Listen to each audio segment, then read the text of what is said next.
What's going on, everybody? Welcome back to the channel. Down here in the arcade with everything powered down because we're going to talk about, finally, the next project. And yes, unfortunately, another X-Men vs. Street Fighter cabinet is going to have to be sacrificed for the greater good. And it's finally time to dig into the project that I've been teasing for a while. It's the Konami X-Men 6-player cabinet. And here it is. Here's what I'm going to use to actually pull this off. No PC. No Raspberry Pi, just a PlayStation 3. This is going to be the 12 gigabyte version that I bought on eBay. It's not my primary PlayStation, but we got to kind of start with a big caveat. Back in 2009, 2010, the HD remake of this game was available on the PlayStation Network, so you could download this on your PlayStation 3 and away you go. This also has the 6-player version of the game. So this is how we're going to pull this off, right? And there's some options here. You can change the ROM from Japanese to the USA version. And here's your character select screen. I used wired controllers to pull this off. I tested this with all 6. I have 6 wired controllers. If you follow me on Instagram, you'll see. You'll remember this picture from a while back. So once again, if you purchased this back in the day, you can re-download it, but it is not currently available. Now, with that being said, let's get into it. And once you pick your monitor, you need to trace this out on a piece of MDF, and this is really going to dictate the entire width of your cabinet. So once again, I'm using a 27-inch monitor, and this piece of MDF is about 2 inches wider than the width of the monitor. Now once you mark out the perimeter of the monitor itself, you want to figure out what your bezel width is, because I want to recess this into the MDF. I don't want to just cut a hole and then, if I do that, the entire monitor would fall through. So once you figure out your measurements for your bezel, which is going to be different based on, I've got a little bit more on the bottom than I do on the sides. I'm going to mark that out. I'm going to pre-drill a hole that's going to give me a starting point for my jigsaw.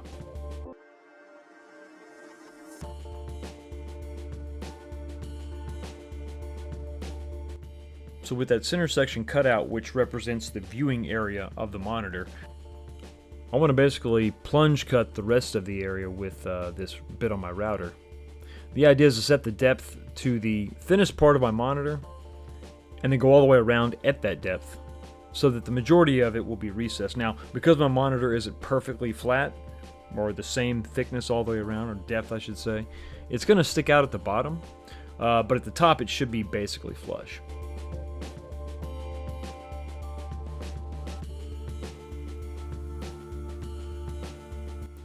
Once I get all that done, just sand all the edges down. Then you want these lines to be really smooth because you're going to be able to see this when the monitor is installed. Now as you work, continue to check. This is probably the most important piece of the entire build. So check your depth, check your fitment, and also turn the monitor on to make sure that you're not obstructing any of the viewing area. Alright, now it's time to recreate all your center structure pieces. So we have to know the locations of the wooden dowels, we have to know the locations of the holes that contain the cams that your bolts actually screw into. So you're going to have to locate the hole that the cam will be placed in, because we're going to have to dig these out and place these in our new pieces. You see that location there.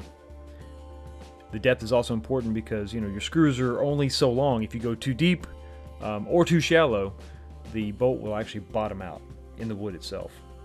Now let's head over to the drill press and talk about the hole we're going to have to make for that cam. So depth is very, very important. So I like to take and just put some duct tape on the bit that I'm using to control how far deep I'm going into this panel, because remember, we don't want to go all the way through. We want to go just deep enough to place that cam inside and leave it flush. Also, using Forstner bits is a must here. Don't use a regular drill bit. Take your time here, clean out the hole. Make a few extra passes just to make sure you have a nice clean place for this threaded insert to go into. Now we've got to drill into the end grain of wood, which is always difficult to do, so I actually bought a template on Amazon. This was pretty cheap, and it serves as a guide. You have 3 different sizes here. 1/4 inch is what we're going to use, and you can use this in a couple different ways. If you use this with the pegs locking top and bottom, it keeps it centered. And if you'll notice, I have the piece pressed against the shop wall so that I can provide a lot of force and not worry about breaking it. Alright, now it's time to remove this threaded insert from the stock Arcade1up panel. You can do this a couple different ways, but on this panel I just decided to go ahead and just tear it out of there by inserting a screwdriver and then pulling it towards you. I'm not going to reuse this piece, so I wasn't really concerned about saving it. And to make sure that it stays put, going to give just a little bit of Gorilla Glue and then go ahead and insert that. And this is where drilling the hole with the Forstner bit to the proper depth really matters. And now it's time to insert the 1/4 inch dowels, which are a little bit bigger than the dowels you'll have on your Arcade1ups. So go ahead and hammer those in. And we also want to verify that the amount of dowel that sticks out or protrudes from the piece is the same as the stock one. So I use that as a guide, and then I use a flush trim saw to just cut that off. And because those dowels are a larger diameter, 1/4 inch instead of whatever their weird metric size is, I've got to take my side panels and I have to drill each and every one oversized to the 1/4 inch so that all my new panels will fit. So when it came time to remake the marquee, I thought I would go ahead and combine the speaker panel and the marquee panel into one. So I started by routing a couple grooves. These are going to be slots that are going to hold the LED support panel. That's the actual light behind your marquee, and then the marquee itself. So after I got all this, I gave myself about 1.5 inches between slots. I didn't want the LEDs right behind the marquee, or else you'd be able to see the individual lights, and it just wouldn't look good. So here I'm just kind of figuring out that height. I'm going to make some marks and cut these side panels down. And it's important to just fit things and maybe cut them a little long. You can always cut a little bit more off, but if you cut it too short, it's hard to add more material back. So the back panel's in place. You can see that's where we're going to mount those speakers. Everything's fitting pretty well.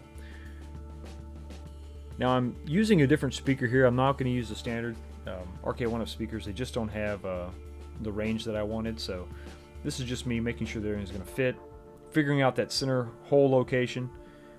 Over on the drill press, I'm using a hole saw. And when you do this, with MDF specifically, it is going to sort of gum up the teeth. So I have a wire brush here and I'm cleaning it off as I go. You never want to just lean on it. You're going to burn up the wood and you're not going to have a nice clean hole. So take your time, and then once you're done, you're going to have good results. And then because we're talking about a speaker port basically, I decided to go ahead and use a roundover bit on the inside to just help channel those sound waves down. So it's the next day, and with all of our paint dried, it's time to reassemble everything. I've taken that white back panel and just hot glued that LED strip to it. Drilled a hole so the wire could pass through in the back. So that's centered. Looks really good, and now it's time to place the marquee up front. And it's not just the material itself, it's actually 2 pieces of plexiglass also, front and back. And we place our top on, do a quick little test, and it looks pretty good. So yeah, we're not going to reuse those Arcade1up speakers, so I'm going to give these 3.5 inch kickers a try. These two-way speakers are going to give us good mid-range and highs, something you just can't get from a standard mono speaker.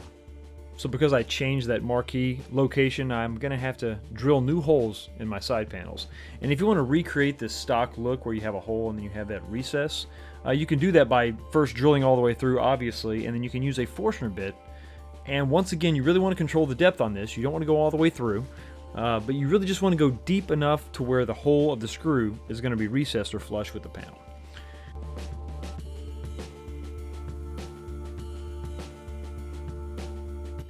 And in keeping with that idea of maintaining the Arcade1up look, I wanted to replicate that dip on the front of the riser. So I've got the 2 panels clamped together, and I'm going to use this flush trim bit on my router to just basically copy that same profile to the new piece.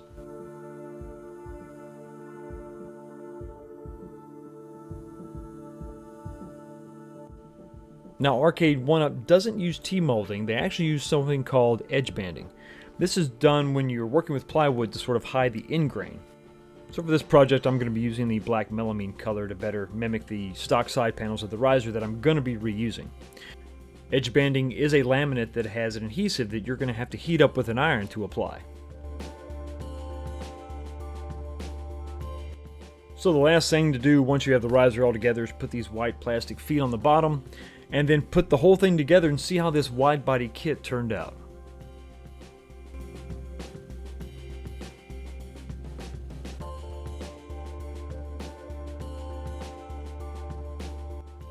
Now, I'm really proud of the way this is turning out so far. When you see it next to other 4-player cabs, it kind of gives you an idea of how big this thing's going to be, but I think it still is going to fit in nicely with the other games in my collection.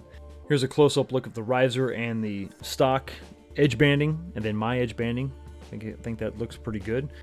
Now, I'm not the first guy to do a wide body kit on an Arcade1up. I think To Die For probably does this better than anybody else, but I wanted to document how I approached it and how I did it, and how there is a way to do it and make it look as stock as possible.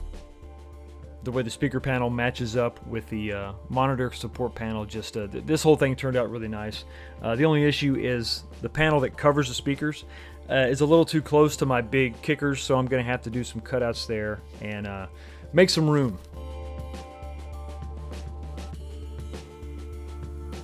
So with the wide body kit done, now comes the fun stuff. We get to figure out the control panel for 6 players, all the wiring, power side, control side, and of course the artwork. But let me know down in the comments section, what do you think about this project, and do you want Arcade1up to make a 6-player version of their X-Men cab?